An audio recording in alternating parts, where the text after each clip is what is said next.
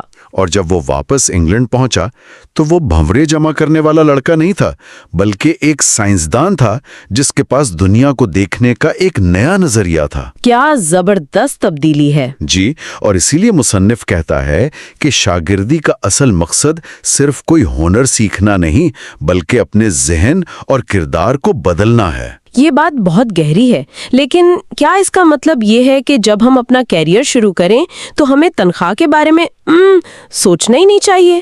یہ آج کی دنیا میں تھوڑا مشکل نہیں؟ یہ آج کی دنیا میں ایک بہت بڑا اور مشکل سوال ہے۔ دیکھیں، مصنف کا جو استدلال ہے نا وہ یہ ہے کہ شاگردی کا بنیادی مقصد پیسہ، عہدہ یا کوئی ڈپلومہ نہیں بلکہ سیکھنا ہے، سیکھنا۔ جی، یہ ہمیں ہمارے ذاتی جذبات اور خیالی دنیا سے نکال کر حقیقت کی ٹھوس زمین پر لاتا ہے۔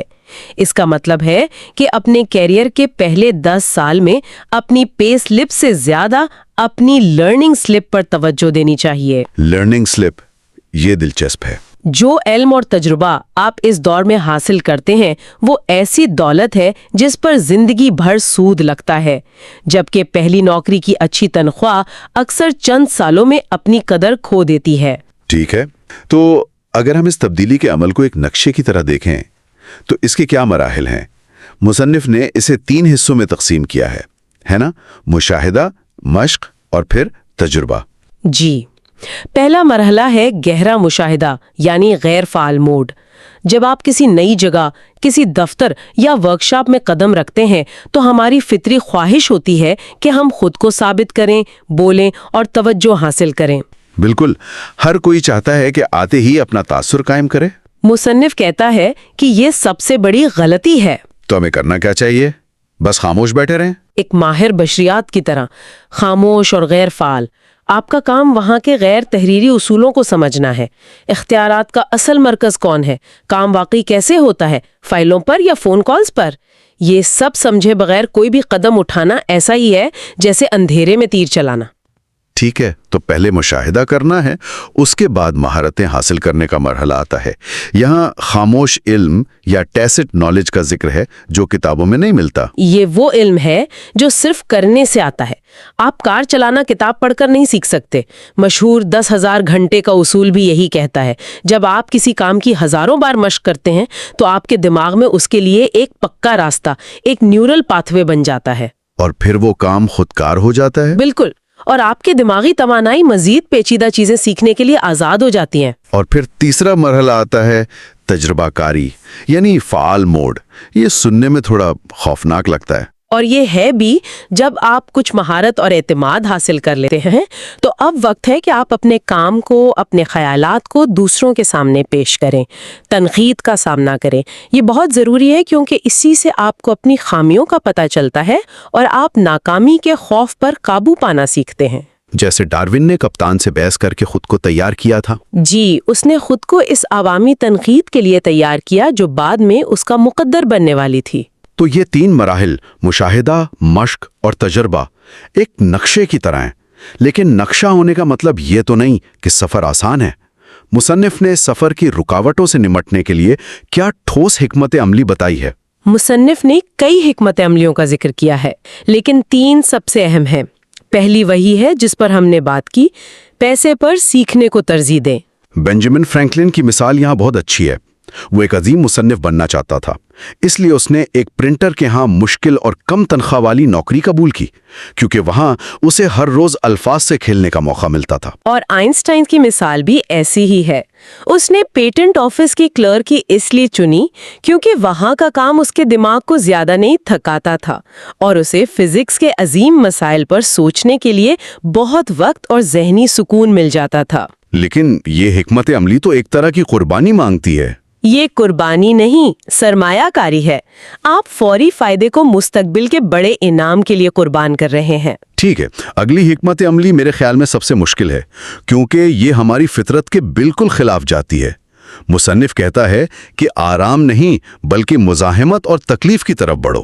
یہ سننے میں واقعی عجیب لگتا ہے، لیکن حقیقی ترقی کا راز اسی میں ہے۔ باسکٹ بال کے عظیم کھلاڑی بل براڈلی کی کہانی یہاں بہت متاثر کن ہے۔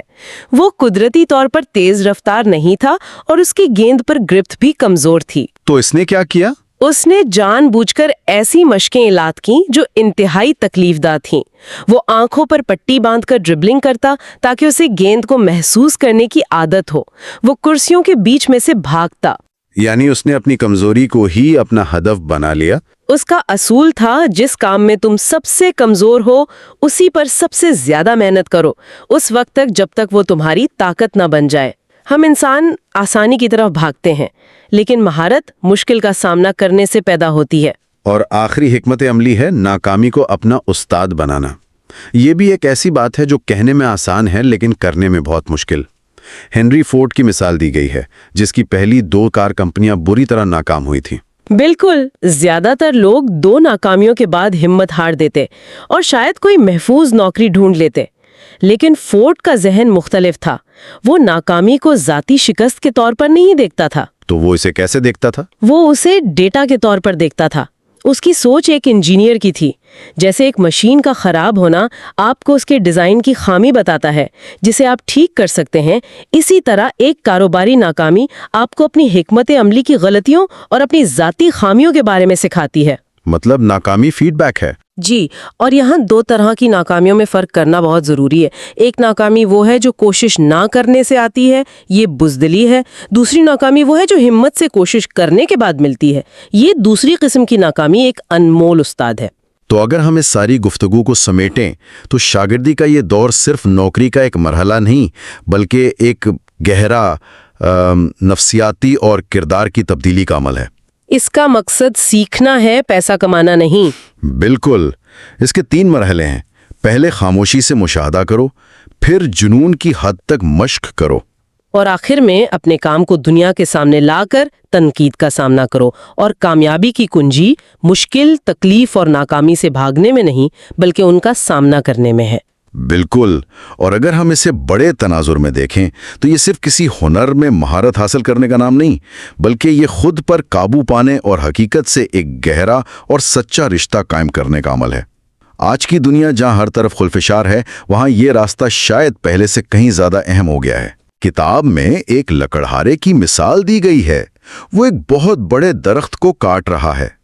وہ چند وار کرتا ہے اور پھر رک کر دیکھتا ہے کہ درخت گرا یا نہیں۔ یہ تو بے وقوفی ہے۔ کامیابی کا راز اس بات پر یقین رکھنے میں ہے کہ ہر وار درخت کو کمزور کر رہا ہے، چاہے اس کا فوری اثر نظر نہ آئے۔ آپ کو بس مستقل مزاجی سے کلہاڑی چلاتے رہنا ہے۔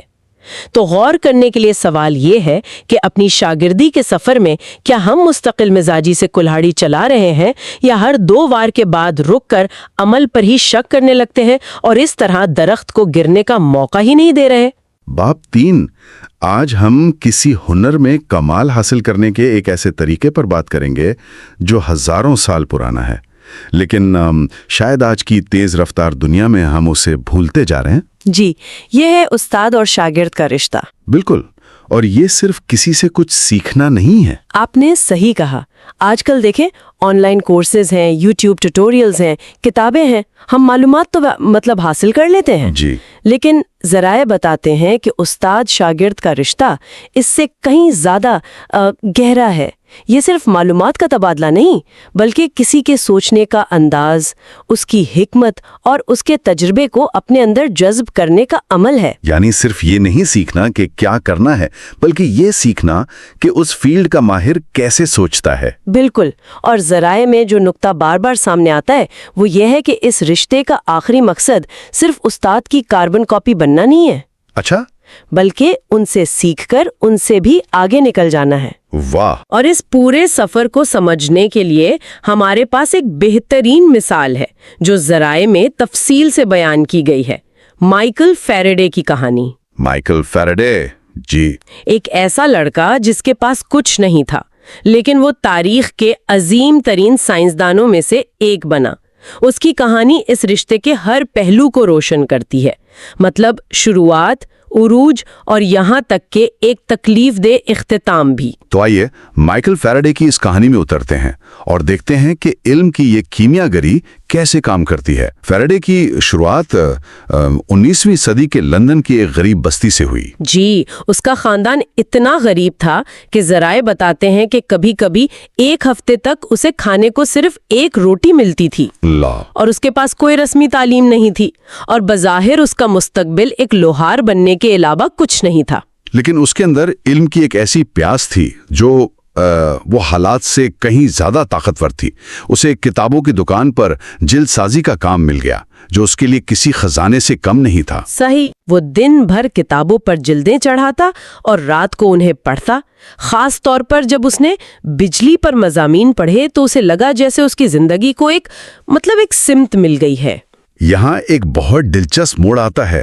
اسے صرف پڑھنے کا شوق نہیں تھا، بلکہ وہ سیکھنے کے عمل کو بہتر بنانا چاہتا تھا۔ جی، اسے امپروومنٹ آف دا مائنڈ نامی ایک کتاب ملی۔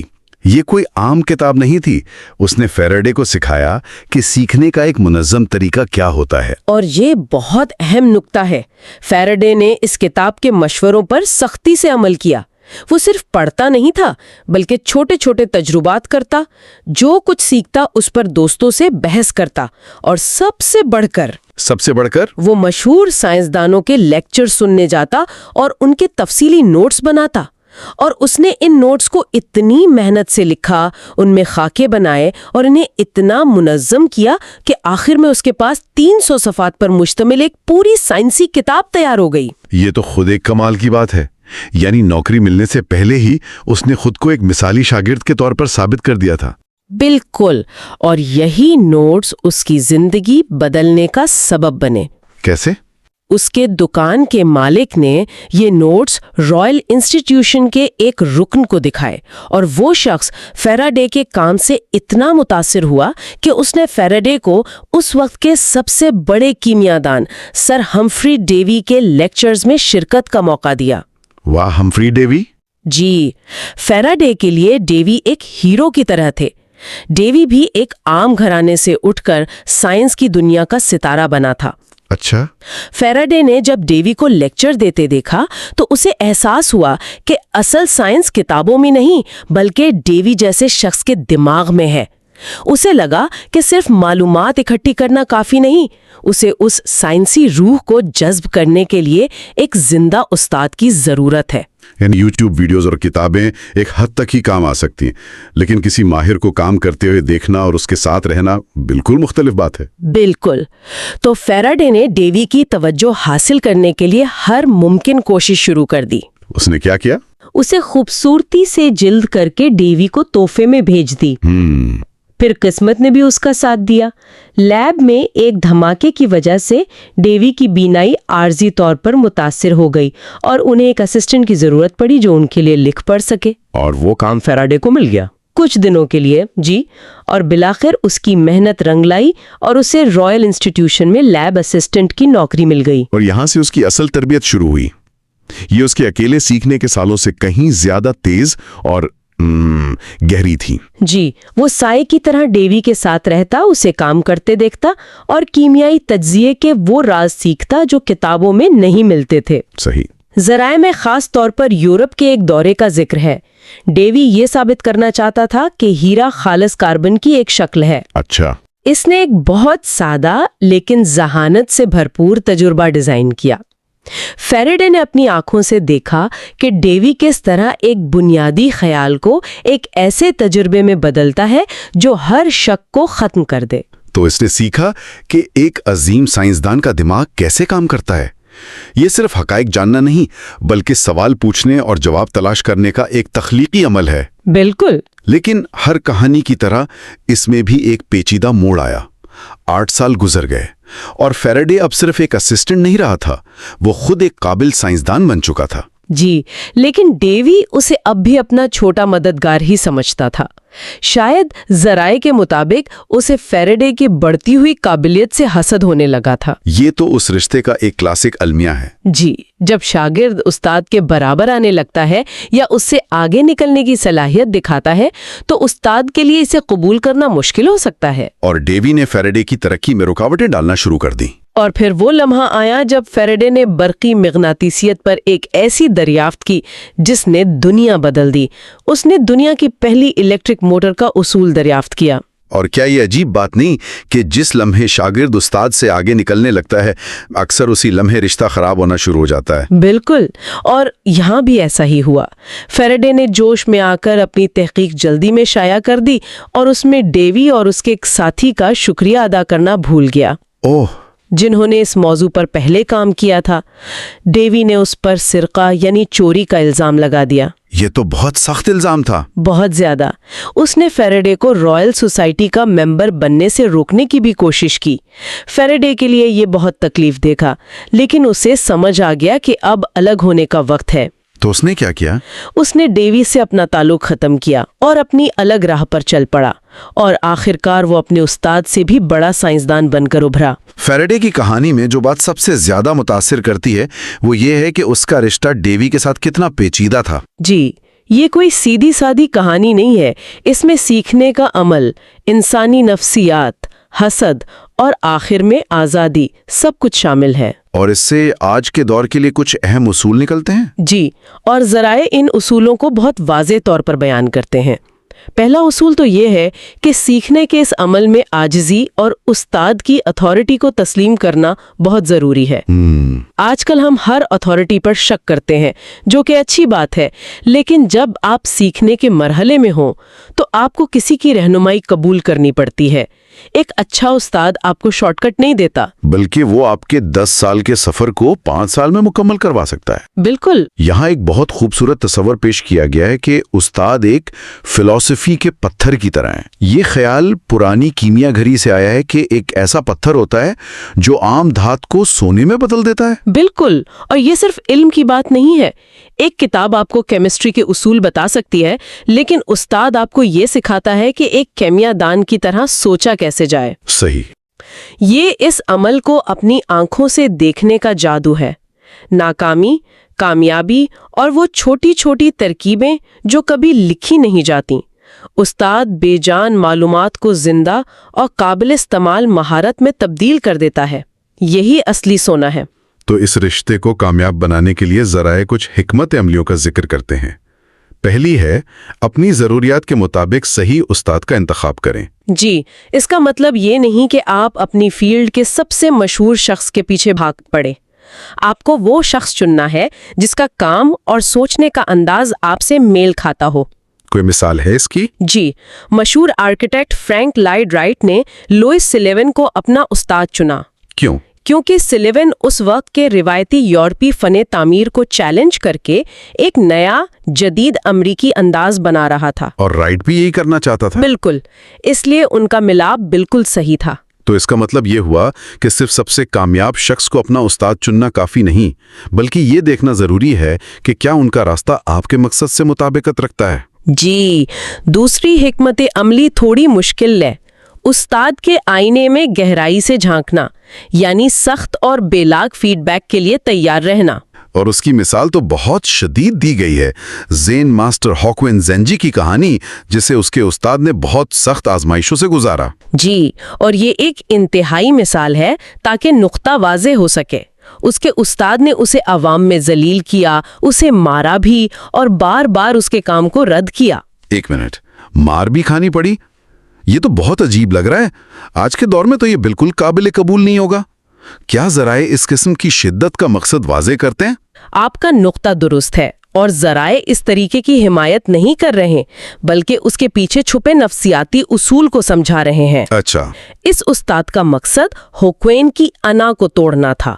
ہوکوین کو اپنے علم پر بہت غرور تھا، اور جب تک وہ غرور ختم نہ ہوتا وہ حقیقی معنوں میں کچھ سیکھ نہیں سکتا تھا۔ تو یہ سخت فیڈ بیک کا ایک انتہائی روپ تھا؟ جی، آج کے دور میں اس کا مطلب یہ ہے کہ ہم ایسی تنقید کو ذاتی حملہ نہ سمجھیں جو ہماری کمزوریوں کو ظاہر کرتی ہے، بلکہ اسے اپنی اصلاح کا ایک موقع سمجھیں۔ ٹھیک ہے، یہ بات سمجھ میں آتی ہے۔ تیسری حکمت عملی ہے ان کے خیالات کو نئی شکل دینا۔ اس کے لیے پیانو نواز گلین گولڈ کی مثال دی گئی ہے، جو کہ بہت دلچسپ ہے۔ جی، گلین گولڈ اپنے استاد البرٹو گیریریو کی بہت عزت کرتا تھا، لیکن وہ ان کی ہر بات کو آنکھیں بند کر کے نہیں مانتا تھا۔ اچھا، گیریرو اسے جو بھی سکھاتے، گولڈ اس پر سوچتا اور پھر اسے اپنے منفرد انداز میں ڈھال لیتا۔ وہ جان بوجھ کر اپنے استاد سے کچھ باتوں میں اختلاف کرتا تھا تاکہ وہ صرف ایک نقل بن کر نہ رہ جائے۔ اچھا، تو یہ فیراڈے سے تھوڑا مختلف ہے۔ فیراڈے نے پہلے سب کچھ جذب کیا، پھر آخر میں الگ ہوا۔ گولڈ شروع سے ہی ساتھ ساتھ اپنی الگ راہ بھی بنا رہا تھا۔ بالکل، یہ ایک شعوری کوشش تھی اپنی انفرادیت کو برقرار رکھنے کی۔ اس کا مطلب یہ ہے کہ استاد کی بات کو حتمی سچ ماننے کے بجائے اسے ایک نقطۂ آغاز سمجھا جائے جس پر آپ اپنی عمارت کھڑی کر سکتے ہیں۔ اور آخری حکمت عملی ہے ایک دو طرفہ متحرک رشتہ بنانا، یعنی یہ رشتہ ہمیشہ یک طرفہ نہیں رہتا۔ جی، یہ اس رشتے کا سب سے اعلیٰ درجہ ہے۔ اس کی بہترین مثال باکسنگ ٹرینر فریڈی روچ اور عظیم باکسر مینی پیکیاؤ کی ہے۔ شروع میں روچ استاد تھا اور پیکیاؤ شاگرد، لیکن جیسے جیسے پیکیاؤ عظیم بنتا گیا اس کا اپنا تجربہ اور انداز اتنا پختہ ہو گیا کہ وہ روچ کو بھی نئی چیزیں سکھانے لگا۔ اچھا، یعنی شاگرد استاد کو سکھانے لگا۔ ایک طرح سے جی، وہ روچ کی حکمت عملیوں کو چیلنج کرتا، جس سے روچ کو بھی ایک ٹرینر کے طور پر خود کو بہتر بنانا پڑا۔ ان کا رشتہ ایک شراکت داری میں بدل گیا جس سے دونوں کی ترقی کبھی نہیں رکی۔ یعنی یہ رشتہ ایک جامد چیز نہیں ہے، یہ وقت کے ساتھ ساتھ ارتقاء پذیر ہوتا ہے۔ یہ سب تو بہت اچھا ہے، لیکن ہر کسی کو ہمفری ڈیوی یا فریڈی روچ جیسا استاد تو نہیں ملتا۔ صحیح۔ اگر کوئی رہنما میسر نہ ہو پھر کیا کریں؟ یہ ایک بہت اہم سوال ہے اور ذرائع اس کا جواب بھی دیتے ہیں۔ اس صورتحال کے لیے تھامس ایڈیسن کی مثال دی گئی ہے۔ ایڈیسن؟ جی، ایڈیسن کو بھی بہت کم رسمی تعلیم ملی تھی اور اس کا کوئی ایک استاد نہیں تھا۔ اس نے خود کو سکھایا۔ تو اس کے استاد کون تھے؟ کتابیں۔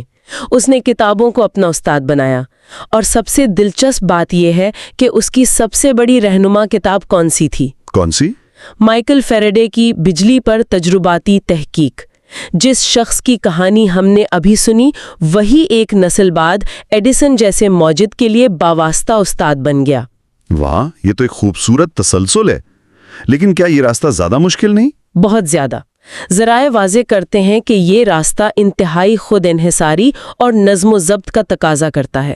آپ کو خود ہی اپنے تجربات ڈیزائن کرنے پڑتے ہیں، خود ہی اپنی غلطیوں سے سیکھنا پڑتا ہے، اور سب سے مشکل کام کیا؟ خود ہی اپنا سب سے بڑا نقاد بننا پڑتا ہے۔ اس میں بھٹکنے کا خطرہ بہت زیادہ ہے۔ تو کیا اس راستے کا کوئی فائدہ بھی ہے؟ شاید آپ زیادہ خود مختار اور تخلیقی ہو جاتے ہیں کیونکہ آپ پر کسی استاد کے نظریات کا سایہ نہیں ہوتا۔ بالکل، اس کا سب سے بڑا فائدہ یہی ہے کہ آپ ایک منفرد اور انتہائی اصلی نقطہ نظر تیار کر سکتے ہیں، جیسا کہ ایڈیسن نے کیا۔ ہاں، چونکہ آپ کسی کے بنائے ہوئے راستے پر نہیں چل رہے ہوتے، اس لیے آپ ایسی جگہیں دریافت کر سکتے ہیں جہاں پہلے کوئی نہ گیا ہو، لیکن یہ ایک تنہا اور مشکل سفر ہے۔ تو خلاصہ یہ ہے کہ استاد شاگرد کا رشتہ علم کو مہارت میں بدلنے کا ایک آزمودہ اور طاقتور طریقہ ہے۔ اس میں صحیح رہنما تلاش کرنا، گہرائی سے ان کے علم اور سوچ کو جذب کرنا، ان کی تنقید سے سیکھنا، اور پھر آخرکار اپنی الگ شناخت بنانے کے لیے ان سے آگے بڑھنا شامل ہے۔ اور اگر کوئی استاد نہ ملے تو کتابوں اور تاریخ کے عظیم ذہنوں کو اپنا رہنما بنایا جا سکتا ہے، لیکن اس کے لیے غیر معمولی نظم و ضبط کی ضرورت ہے۔ جی، اور آخر میں ذرائع ایک پرانے ہسپانی محاورے کا ذکر کرتے ہیں جو اس پورے عمل کا نچوڑ ہے۔ El maestro cuchillada، اس کا مطلب؟ یعنی استاد کے لیے ایک چھری۔ یہ سننے میں تو بہت خوفناک لگتا ہے۔ اس کا مطلب لفظی نہیں ہے، اس کا مطلب غداری یا بے عزتی کرنا نہیں ہے، بلکہ یہ کہ ایک شاگرد کی ذہنی اور پیشہ ورانہ ترقی کا یہ ایک لازمی حصہ ہے کہ وہ اپنے استاد کے نظریات کو چیلنج کرے، ان سے اختلاف کرے اور بالآخر ان سے آگے نکلے۔ صحیح۔ یہ ایک طرح کی علامتی چھری ہے جو پرانے کو کاٹ کر نئے کے لیے جگہ بناتی ہے۔ یہ ترقی کا قانون ہے۔ اس پر ذرا ایک آخری سوچ چھوڑتے ہیں جو سننے والوں کے لیے ہے۔ وہ کیا ہے؟ یہ سوچنے کی بات ہے کہ آج کی دنیا میں جہاں ہر کوئی باکس سے باہر سوچنے کا دعویٰ کرتا ہے، کیا ہماری زندگی میں کوئی ایسا ٹھوس باکس یا معیار موجود بھی ہے جس کے خلاف بغاوت کر کے ہم اپنی شناخت بنا سکیں؟ یا ہم صرف کسی بنیاد کے بغیر ہوا میں تلوار چلا رہے ہیں؟ بالکل۔ باب چہارم، آج ہم مہارت حاصل کرنے کے دو بہت ہی کمال کے پہلوؤں پر بات کر رہے ہیں۔ جی، ہمارے پاس جو مواد ہے وہ دو الگ الگ راستوں کی طرف اشارہ کرتا ہے۔ ایک ہے لوگوں کو سمجھنے کا فن، یعنی سماجی ذہانت، صحیح، اور دوسرا ہے کسی استاد کی شاگردی اختیار کر کے علم کی گہرائی تک پہنچنا۔ اور ہمارا مقصد یہ دیکھنا ہے کہ یہ دونوں چیزیں جو بظاہر بہت مختلف لگتی ہیں، کسی بھی شعبے میں حقیقی مہارت کے لیے کیوں لازمی ہیں۔ اور یہ نقطہ بہت اہم ہے نا؟ بہت زیادہ۔ اکثر لوگ یہ سمجھتے ہیں کہ اگر وہ اپنے کام میں بہت اچھے ہیں تو بس کافی ہے، لیکن حقیقت یہ ہے کہ اگر آپ اپنے ارد گرد کے لوگوں کو، اپنے باس کو، اپنے ساتھیوں کی نفسیات کو نہیں سمجھتے تو آپ کی ساری قابلیت ضائع ہو سکتی ہے۔ بالکل، آپ کی ساری تخلیقی توانائی ان جھگڑوں سے نمٹنے میں ہی خرچ ہو جائے گی۔ اور دوسری طرف اگر آپ کے پاس صحیح استاد نہیں ہے تو آپ اکیلے 10 سال تک بھٹک سکتے ہیں وہ چیزیں سیکھنے کی کوشش میں جو کوئی اچھا رہنما آپ کو شاید 1 سال میں سکھا دے۔ صحیح کہا۔ تو آئیے پہلے اس سماجی ذہانت والے حصے کو کھولتے ہیں۔ ہمارے ذرائع میں اس کی سب سے بہترین مثال بینجامن فرینکلن کی زندگی سے دی گئی ہیں۔ اور حیران کی بات یہ ہے کہ وہ اپنی جوانی میں سماجی طور پر بالکل اناڑی تھے۔ بالکل اناڑے۔ ان کی پہلی بڑی غلطی تو خود اپنے بھائی کے ساتھ ہوئی۔ وہ اپنے بھائی جیمز کے پرنٹنگ پریس میں کام کرتے تھے۔ اچھا۔ وہ لکھنا چاہتے تھے لیکن انہیں لگتا تھا کہ ان کا بھائی انہیں کبھی شائع نہیں کرے گا، تو انہوں نے ایک فرضی نام رکھا، سائلنس ڈاگٹ، اور اس نام سے خط لکھنے شروع کر دیے۔ اور وہ خط بہت مشہور ہو گئے، اتنے مقبول ہوئے کہ پورے شہر میں ان کا چرچا ہونے لگا۔ تو جب انہوں نے آخرکار سچ بتایا وہ تو سوچ رہے ہوں گے کہ واہ واہ ہوگی کہ یہ ذہین مصنف تو ہمارا اپنا بینجامن ہے۔ بالکل، لیکن ہوا اس کے الٹ۔ ان کے بھائی کا منہ غصے اور حسد سے لال ہو گیا۔ اچھا۔ انہیں لگا کہ ان کے اپنے چھوٹے بھائی نے انہیں بیوقوف بنایا اور ساری شہرت خود بٹور لی۔ فرینکلن اس رد عمل کے لیے بالکل تیار نہیں تھے۔ وہ لوگوں کے جذبات کو سمجھ ہی نہیں پائے تھے؟ جی، خاص طور پر حسد جیسے پیچیدہ جذبے کو۔ یہ ان کی پہلی بڑی سماجی ناکامی تھی۔ اور یہ آخری نہیں تھی۔ فلوڈیلفیا پہنچ کر ان کی ملاقات ہوئی گورنر ولیم کیت سے۔ ہاں، کیت نے ان کی ذہانت دیکھ کر بڑے بڑے وعدے کیے۔ کہا کہ میں تمہیں مالی مدد دوں گا، تم اپنے پرنٹنگ پریس کھولو اور لندن سے بہترین سامان لاؤ۔ اور فرینکلن نے ان پر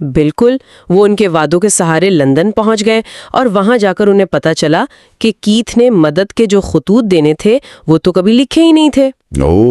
وہ شخص صرف باتیں بنانے والا تھا۔ فرینکلن ایک اجنبی شہر میں بغیر پیسوں کے پھنس گئے۔ تو ایک اور سبق سیکھا، لوگوں کے الفاظ پر نہیں، ان کے عمل پر بھروسہ کرو۔ صحیح، اور لندن میں بھی ان کی یہ سادگی ختم نہیں ہوئی۔ ایک پرنٹنگ شاپ میں کام کرتے ہوئے ان کے ساتھی روز بیئر پینے کے لیے فنڈ جمع کرتے تھے۔ اچھا، فرینکلن نے یہ کہہ کر منع کر دیا کہ یہ پیسے کی اور صحت کی بربادی ہے۔ تو اس کے بعد کیا ہوا؟ اس کے بعد پراسرار طور پر ان کے کام میں غلطیاں نکلنے لگیں۔ کبھی کوئی ٹائپ غائب ہو جاتا، کبھی پورا صفحہ خراب ہو جاتا۔ پہلے تو وہ اسے کوئی تکنیکی خرابی سمجھتے رہے ہوں گے۔ جی، لیکن پھر انہیں احساس ہوا کہ یہ ان کے ساتھی کارکنوں کی کارستانی ہے۔ وہ ان سے ناراض تھے کہ فرینکلن نے ان کی محفل کا حصہ بننے سے انکار کر دیا تھا۔ یہ تو بڑی عجیب بات ہے، مطلب منطق ہر جگہ کام نہیں آتا۔ بالکل، کبھی کبھی آپ کو سماجی تعلقات نبھانے پڑتے ہیں۔ تو ان تمام تجربات کے بعد فرینکلن کی زندگی میں ایک اہم موڑ آیا۔